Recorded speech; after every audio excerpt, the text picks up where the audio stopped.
తీసుకొనరని మీతో స్పష్టముగా చెప్పుచున్నాను. You see, by eating this fruit, ఈ పండు తినడము ద్వారా they got into all the sins into them.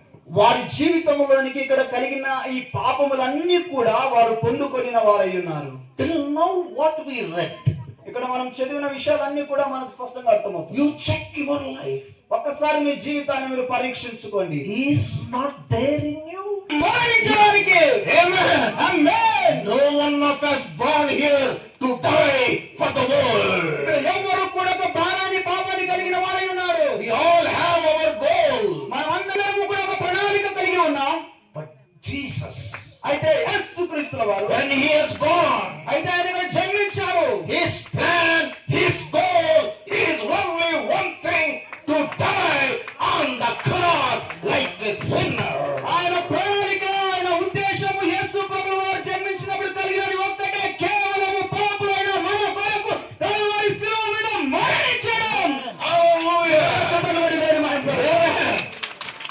When man, God became man, that man became sin and hanging on the cross.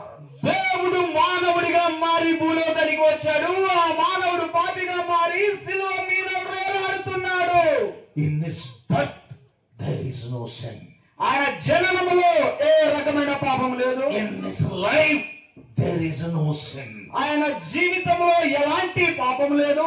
But కాకపోతే he took all sin on him. మన అందరి పాపములు ఆయన మీద మోసుకున్నాడు. He was beaten. ఆయన కొట్టబడ్డాడండి. He was spewed. ఆయన మొహం మీద ఉమ్ము వేయించుకున్నాడు. His beard was pulled. ఆయన యొక్క గడ్డము పెరిగి వేయబడింది. I am not making you emotional. నేను ఇక్కడ మిమ్మల్ని ఉద్రేకపూరితమైన భావాల్లో కలగజేయాలని ప్రయత్నించట్లేదు. Can you get this type of treatment to save someone in your house? మీరు మీ కుటుంబంలో ఒకరిని రక్షించడానికి ఈ రకమైనటువంటి వైద్యాన్ని మీరు చేస్తూ ఉన్నారా? ప్రయత్నాలు చేస్తున్నారా రక్షణ కొరకై? Can we take